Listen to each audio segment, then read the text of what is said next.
Hello everyone, Robin here at Toadstool Tarot, and I'm thrilled to be back with this new deck.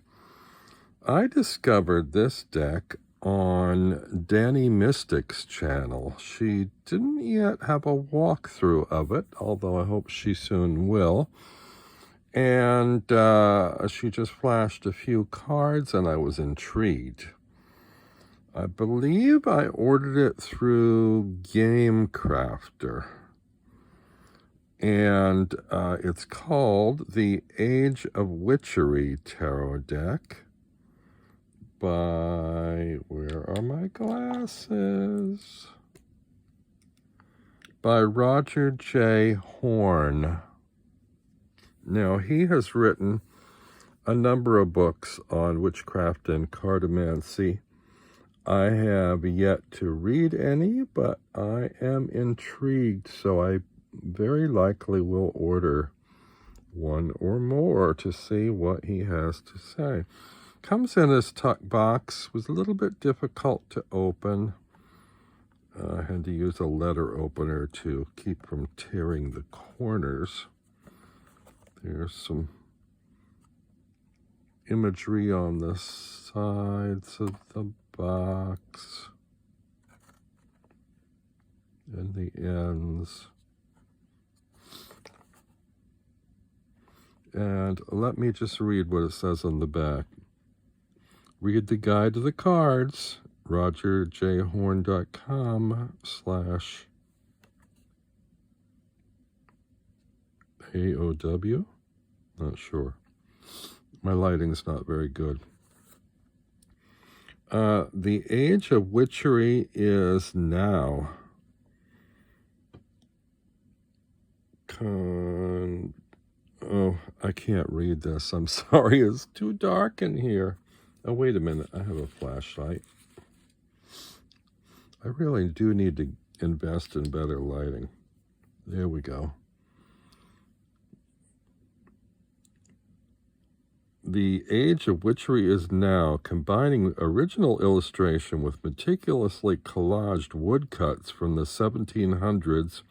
The Age of Witchery Tarot is a modern deck with an antiquarian feel. Here we find Sabbat gatherings, haunted glades, frolicking imps, and more than a few witches and warlocks to guide readings.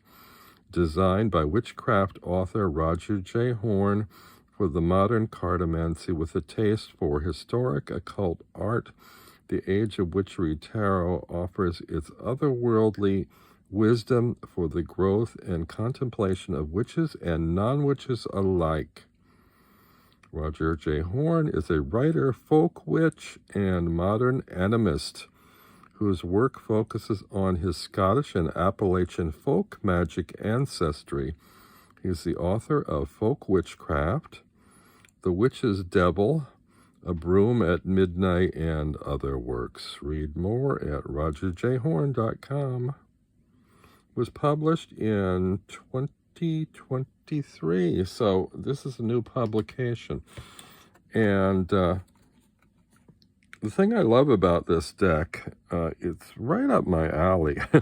It's too bad I discovered it late, because I really hope to have this prior to Halloween. It's such a Halloween type deck, though not specifically Halloween related, but it has that depiction of old-fashioned witches and demons. And I love the antique quality of it. It's in a brown box.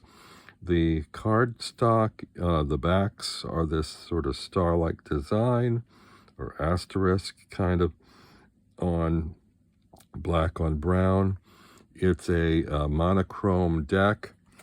And the thing I love about it is this antique feel, like something discovered, an untold, unshared mystery, and it's serious and dark and secret. And I love that about tarot, particularly something that, is only shared between a very select few. You know, found in an old attic or something, or buried in a box somewhere. Anyway, I love the brown color. I don't edge cards usually, and I'm afraid I'll mess this up, but this feels like it wants edging in the same kind of brown. The brown is a kind of a leathery brown, like a tanned leather brown, or old leather or wood grain kind of. And these are like old woodcuts, sort of collaged with other elements. I don't know if they're woodcuts or linoleum cuts, but, well, I guess it said on the box, woodcuts. But I can't really quite tell which parts are actual old woodcuts and which parts he collaged in, and whether his parts were also woodcuts or drawn. But it reminds me a lot of the Patrick Valenza, Mildred Payne's Oracle of Black Enchantment, that kind of thing, because of the devils, I suppose.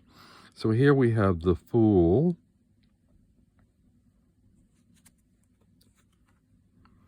And here's the Magician.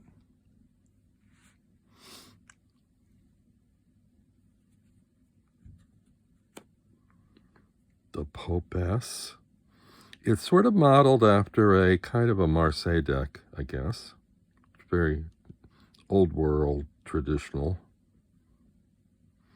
Also, you should note there is a change in suits, only by one. We have, well, they're renamed. For wands, we have rods. For cups, we have vessels. For swords, we have blades. And for pentacles, we have roots, which I love.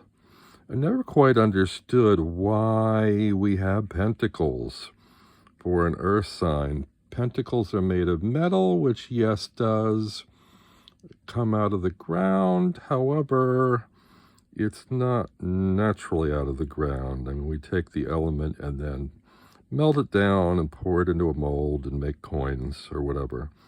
But roots grow in the ground, and in sort of medieval or witchy times, a root would be something of material value, something a witch would use for recipes for cooking and herbal remedies. So I love the fact that roots replace the pentacle sign. Anyway, just to let you know what that's about. So here we have the Popess, a witch, and over here a wizard. Here we have the Empress. And these do look very much sort of Puritan era, Witchfinder General, sort of witch burning Salem kind of days. So we have the Empress and the Emperor facing each other, which I like.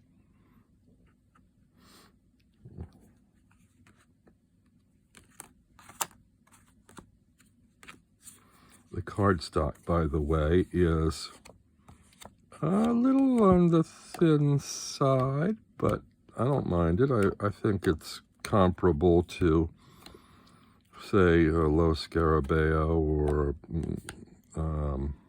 U.S. Games kind of cardstock. If you've got anything from Game Crafters, you're probably familiar. It's also similar to Make Playing Cards. Here we have the Pope, who looks to me sort of very Witchfinder General. And the carving of these is a little on the crude side, but I actually like that. There's something sort of primitive and dark about it that's sort of charming in its own way. I love the border, which is this kind of like ivy vine or something with little skulls in the corner. I don't know if you can see that or not. Can you do a focus?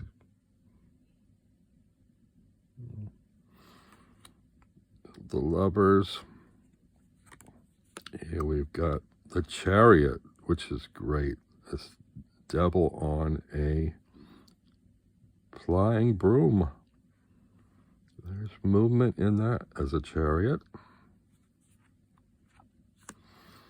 Justice is in position number 8 in the same way that it is in traditional old Marseille decks.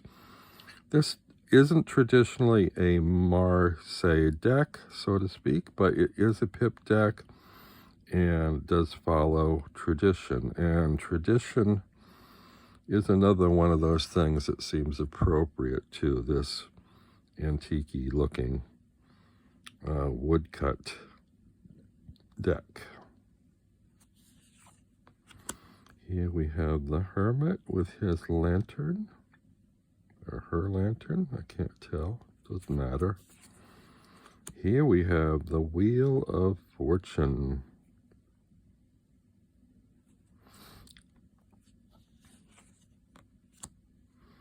Here we have the Strength card at 11.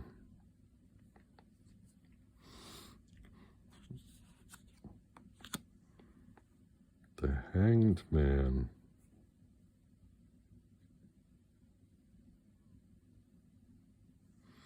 This deck looks sort of like a book of dark warnings or dark lessons.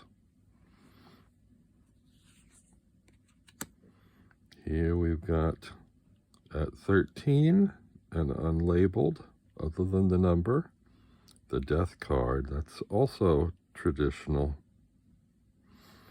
And I love this sort of puritanical or Quaker or pilgrimy kind of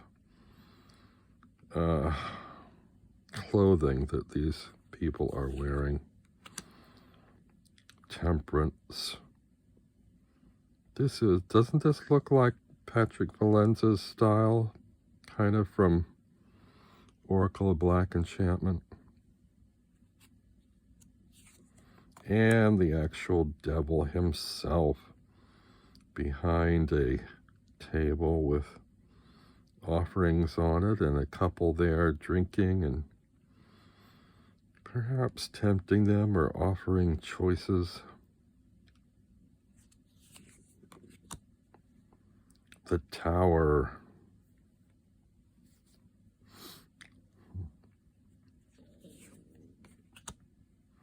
The Star.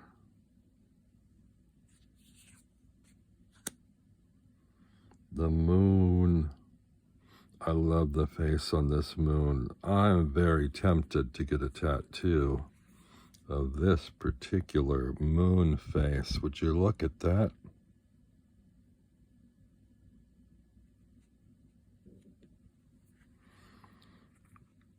And compare it to the sun.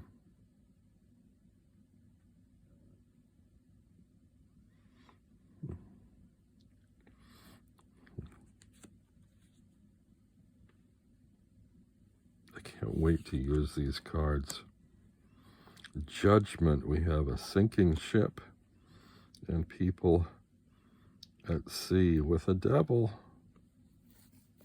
drowning or being saved. And the World completes the major arcana.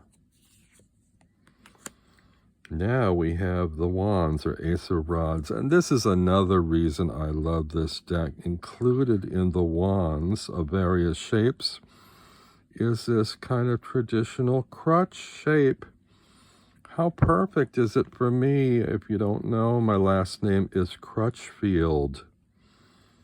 And this is almost like a deck made just for me. Crutches as rods. I love it.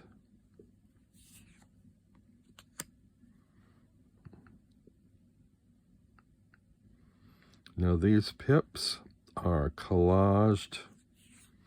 Other than the ace, the backs are the same. The rods are the same, but there's sort of like a limited variety, but they are kind of cut and pasted. But I don't mind that at all. I love the arrangement. And I don't usually use pip decks, but I believe that the mystique of this deck will have me intrigued enough to want to use it. I tend to sort of translate pip decks in my mind to the Rider-Waite-Smith system. Now that I'm familiar enough with it, I can mentally see the imagery. I probably should buff up on my numerology for reading, but I love this. We've got a cane, we've got a staff, we've got a fork, we've got a crutch. It's almost hieroglyphic.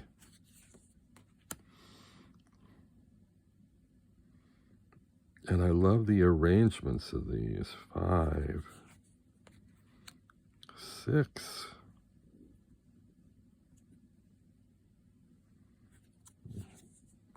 It's almost ritualistic, these layouts.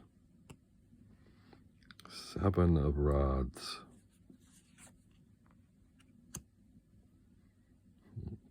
8 of rods.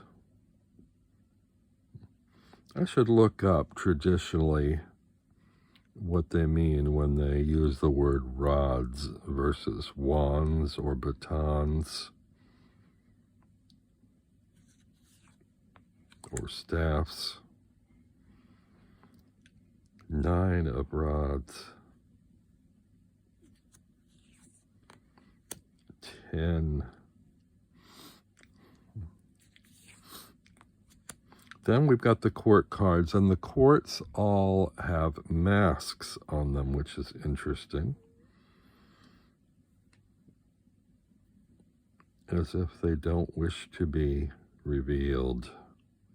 We have the knave of rods rather than the page. And the knight.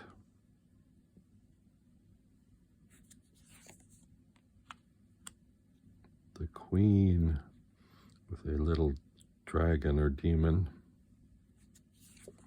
and the king wearing antlers. Very pagan. Then we go to vessels, Ace of Vessels. 2 of Vessels, and this looks very alchemical to me. 3 of Vessels, 4 of Vessels, 5. And I love how the 5 is mentally a little bit reminiscent of the 5 in the Rider-Waite-Smith, in that we've got three cups overturned and 2 remaining containing liquid and in the upright position. 6, 7,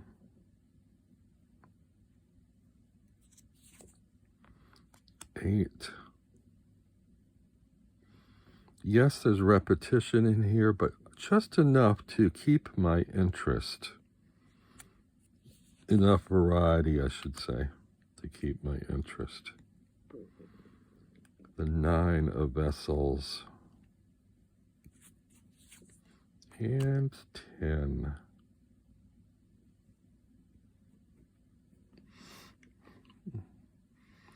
Sorry if I'm a little off center with my camera here.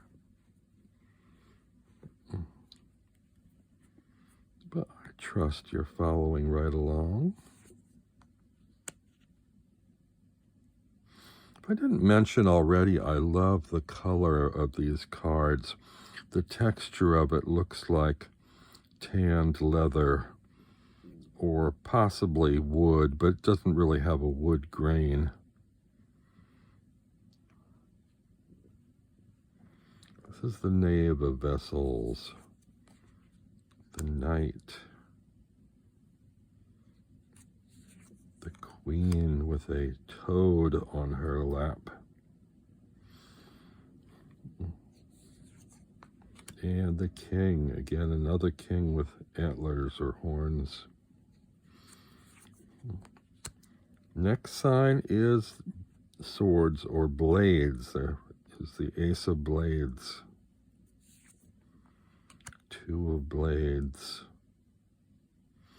And I love that these are not battle tools. They're more like, is the word boline, I believe, a witch's tool to cut things. I might have that wrong, or I might have it pronounced wrong. Or anathema, but I think these are more like tools to cut and process herbs and vegetables. Three of blades. Things you might find in the kitchen. It looks like a butcher's knife or a chopping tool.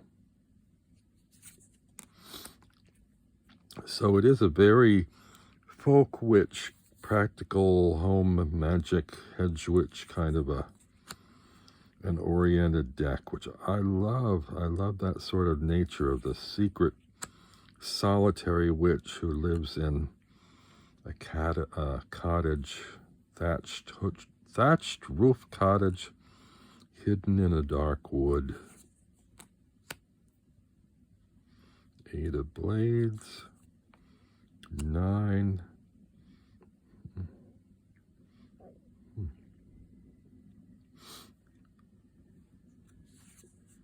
And 10. And we've got the knave, the knight, the queen with a bird, and another king with antlers. All the kings have antlers. Finally, we come to what would have been the pentacle suit, but is the root suit, which I love. These are like mandrake roots. All the more relatable to me, as pentacles are often related to the body, material possessions, or body and health. And this looks like almost like a humanoid little body or figure walking. So I really, really see that kind of herbal remedy health reference here. Two of roots. I don't know. Tell me if you have seen in any other deck the Pentacles suit replaced with roots. I'd be intrigued. Three of roots. Four of roots. I also like the labels are slightly lighter and just plain, almost typewriter type. Very, very unpretentious and ordinary font. Five of roots. 6. 7. These roots almost move. They almost seem to have a life of their own. 8. 9. And 10. Then we've got the Knave of Roots. The Knight of Roots. The Queen with a snake. And the King.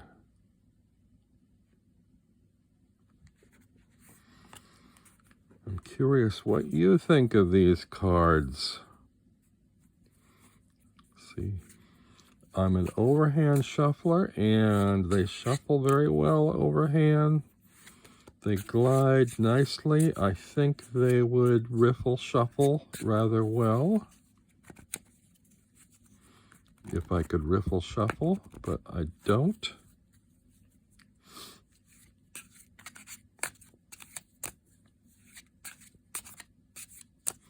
Sorry, my camera is a little bit close to allow me to share a shuffle with you.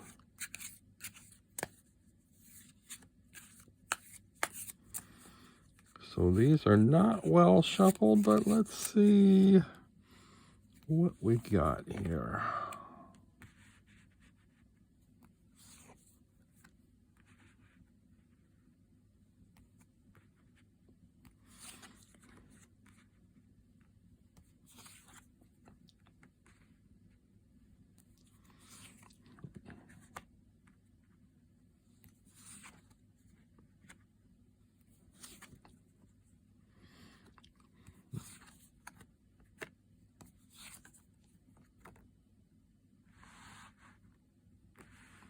Well, I don't have enough room here for you to properly see a layout, but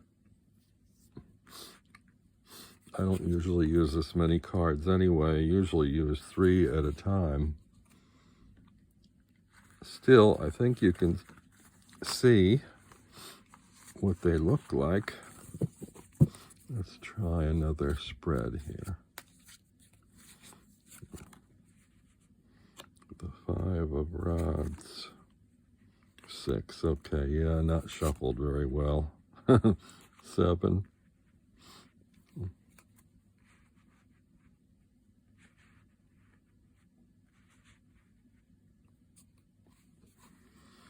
So there you have it. An Age of Witchery Tarot deck.